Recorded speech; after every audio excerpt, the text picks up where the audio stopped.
ng Pilipinas. Hold. Kay Senator Chad. She's Escudero. Wait, volume. Bilang presiding officer ng impeachment court na naig sa botohan labing dalawa. Minoria, kumontra. We cannot violate the Constitution.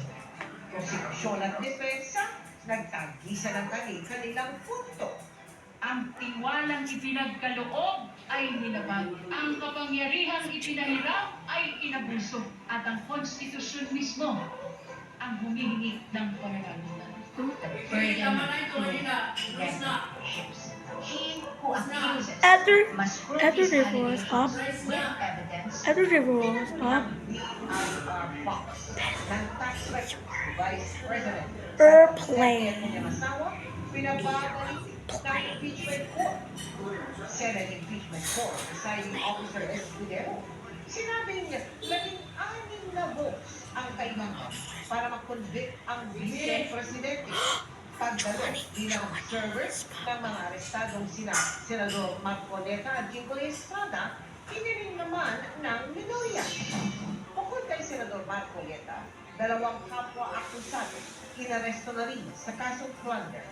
Marcoleta na nakitang dibdib at tumaas ang presyon, kaya dinala sa ospital. Matapos mataig ang world number 3 ng women's singles tennis at ang Wimbledon defending champion, Pinay tennis star Alex Ayala, makakaharap ang dating nakalaban na si Jasmine Paulini sa pag-usad niya sa round of 16. Ang humble beginnings si Ayala, ating balikan.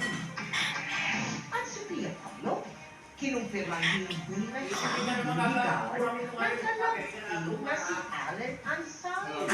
Ang kaya, alam mo,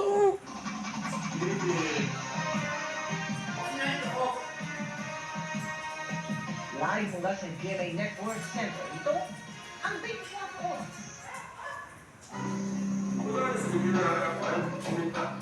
Video yung nalimutan ko. Para ako ulit paminta. Off na. Off. Enjoy the eyes at